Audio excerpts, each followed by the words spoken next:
नमस्कार, मैं शिवम। आप सब लोग देख रहे हैं ऑनलाइन न्यूज भारत। प्रधानमंत्री जी ने आज सुबह 10:30 बजे राष्ट्रपति के अभिभाषण पे धन्यवाद प्रस्ताव दिया। इस धन्यवाद प्रस्ताव के लंबे चौड़े भाषण में क्या था, थोड़ा आज उसकी जांच कर लेते हैं। क्या इसमें किसानों की बात थी? क्या इसमें देश की सुरक्षा की बात थी? क्या इसमें देश के मजदूरों की बात थी? क्या था इस भाषण में? इसको थोड़ा सा परखते हैं कि पहले की तरह हमेशा प्रधानमंत्री जी के भाषणों में जैसे जुमले भरे पड़े होते हैं, इस भाषण में भी केवल जुमला था। इसको परख लेते हैं थोड़ा सा। और जो कुछ भी प्रधानमंत्री जी ने आज इस भाषण में कहा, उसके क्या मायने हैं, उसके क्या मतलब हैं और किस परिवेश में वो सारी बातें कही गई, इसको भी समझना बहुत ज़्यादा जरूरी है। सबसे पहले मैं आप सब लोग को बता दूं, राज्यसभा में आज जम्मू कश्मीर के रीऑर्गेनाइजेशन का कानून पास हो गया।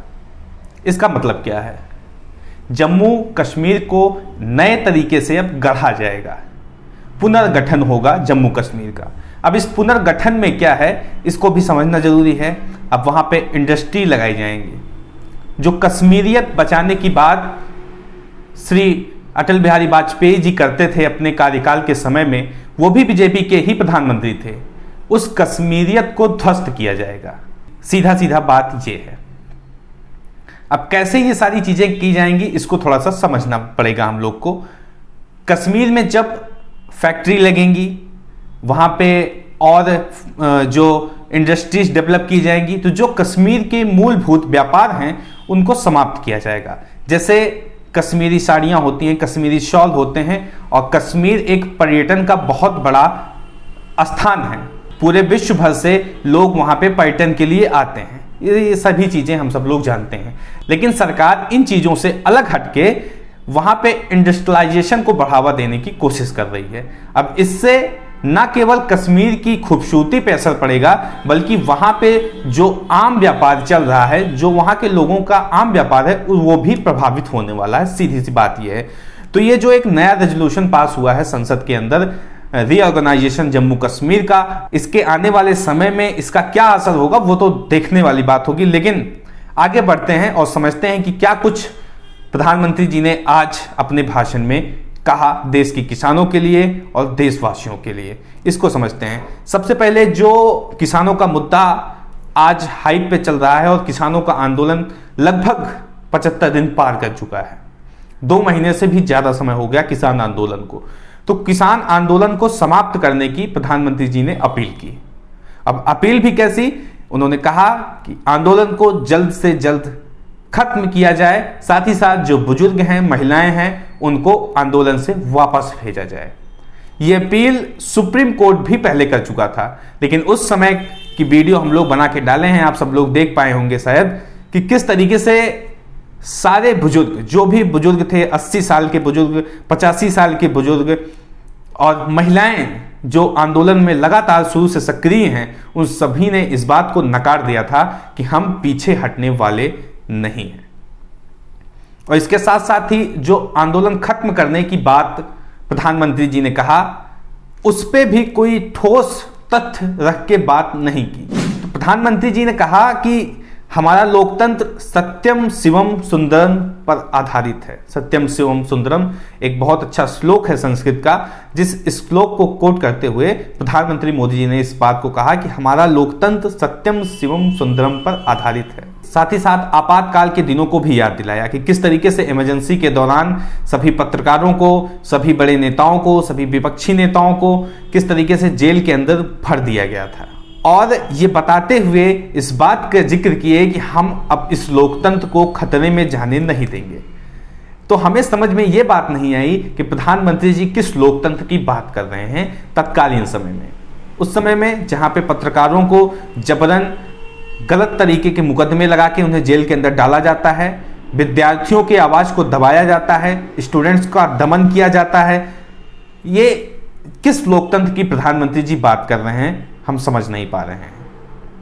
जहां पे हर रोज एक नया आंदोलन खड़ा होता है और उस आंदोलन को दबाने की सरकार कोशिश करती है, साजिश करती है कि कैसे आंदोलन को बदनाम किया जाए, कैसे आंदोलनकारियों को आतंकवादी, खालिस्तानी, टुकड़े टुकड़े गैंग इत्यादि शब्दों से पुकारा जाए। इन सभी चीजों की साजिश रचती है सरकार। इसी लोकतंत्र की दुहाई दे रहे हैं माननीय प्रधानमंत्री मोदी जी। तो कैसे स्वीकार करें हम इस लोकतंत्र को और कैसे माने कि यह सत्यम शिवम सुंदरम पर आधारित लोकतंत्र है। कुछ लोग खास करके सिख भाइयों के दिमाग में गलत चीजें भरने में लगे हैं। ये देश हर सिख के लिए गर्व करता है। प्रधानमंत्री जी ने इस बात को कहा कि यह देश हर सिख के लिए गर्व करता है। कुछ लोग उनके लिए जो भाषा बोलते हैं उनको गुमराह करने की कोशिश करते हैं। इससे कभी देश का भला नहीं होगा। तो मैं इस बात को नहीं समझ पा रहा हूं, जब प्रधानमंत्री जी के जो मंत्री हैं, इनके कैबिनेट में मिनिस्टर हैं और प्रधानमंत्री के पार्टी के जो लोग हैं, कार्यकर्ता हैं, वही लोग जब इन्हीं सिख भाइयों को खालिस्तानी बुलाते हैं, अलगाववादी बुलाते हैं, आतंकवादी बुलाते हैं और ये कहते हैं कि ये एक मकसद के तहत आंदोलन कर रहे हैं, तब वो अपने पार्टी के लोगों को क्यों नहीं समझाते। और जब ये भाषण ये दे रहे थे कि सिख भाइयों को कभी हम सिख भाइयों का योगदान देश के लिए जो दिया है उसको कभी हम भूल नहीं सकते, तो वो उन नेताओं को कोट क्यों नहीं किए जो नेता इन्हीं सिख भाइयों को खालिस्तानी और आतंकवादी अलगाववादी बता रहे थे। ये सवाल है। तो ये दोहरा चरित्र कहीं ना कहीं निकल के सामने आ रहा है। एक तरफ तो इनकी पार्टी लाइन इस बात को उजागर करने में लगी हुई है कि जो लोग आंदोलन कर रहे हैं ये खालिस्तानी हैं, बरगलाए हुए लोग हैं, पाकिस्तान, चाइना इत्यादि पता नहीं कहां कहां से इनको फंडिंग आ रही है और उसके बाद ये आयोजित तरीके से आंदोलन चलाया जा रहा है। और दूसरी तरफ प्रधानमंत्री जी आके कह रहे हैं ये जो सिख भाई हैं ये हमारे देश के लिए भला कर रहे हैं और इनको बुरा कहने से हमारे देश का कभी भला नहीं होगा। तो ये जो दोहरा मापदंड सरकार अपनाने की कोशिश कर रही है, इससे कुछ भला नहीं होगा, मैं ये कहना चाह रहा हूं। इसे भी आप लोग समझ लीजिए कि जो मोदी सरकार आने के बाद हर तबके के लोग इस सरकार से ग्रसित हुए और उन्होंने अलग अलग तरीके से अपनी आवाज उठाई। कुछ आंदोलन के जरिए से आवाज उठाए, कुछ लोग सड़कों पे निकले और कई बार हिंसा भी हुई, इससे भी मुकरा नहीं जा सकता। लेकिन हाँ, ये बात सही है कि मोदी सरकार के आने के बाद हर रोज आपको किसी ना किसी तरीके का आंदोलन देखने को मिल जाएगा। चाहे वो CAA NRC का आंदोलन हो, चाहे वो किसान आंदोलन हो, चाहे वो स्टूडेंट का आंदोलन हो, ये सभी चीजें आपको देखने को मिल जाएंगी। मैं देख रहा हूं कि पिछले कुछ समय से देश में एक नई जमात पैदा हुई है। अब जमात कैसी है इसको समझ लीजिए। आंदोलन जीवी जमात। वकील, छात्रों, मजदूरों के आंदोलन में ये लोग नजर आते हैं। ये पूरी एक टोली है जो आंदोलन के बिना जी नहीं सकते और आंदोलन से जीने के लिए रास्ता खोजते रहते हैं, ये प्रधानमंत्री जी ने कहा। तो मेरा सवाल है प्रधानमंत्री जी से कि जो छात्र, जो वकील, जो किसान आंदोलन कर रहे हैं, उनकी क्या मजबूरी है, उनकी क्या वजह है, उनकी क्या मांग है कि वो आंदोलन कर रहे हैं, उसको सरकार क्यों नहीं सुन रही है। और ये लोकतांत्रिक देश है, यहां पे आंदोलन करने की हर किसी की आजादी है। अगर कोई उनके आंदोलन को समर्थन कर रहा है, कोई उनके पक्ष में उतर रहा है, तो सरकार को इससे परेशानी क्या है। एक तरफ मोदी जी लोकतंत्र की बात करते हैं, दूसरी तरफ अगर कोई आंदोलन कर रहा है तो उस आंदोलन को दबाने की कोशिश करते हैं। यह सच है, यही सच है तत्कालीन। इन सब के बीच जिस तरीके से प्रधानमंत्री जी ने किसानों से आह्वान किया कि आंदोलन को जल्द से जल्द खत्म किया जाए, उसके बाद प्रतिक्रियाएं आना भी शुरू हो गई। राकेश टिकैत की क्या प्रतिक्रिया आई, इसको आप सब लोग सुन लीजिए। राकेश टिकैत ने कहा, MSP पर कानून बने, यह किसानों के लिए फायदेमंद होगा।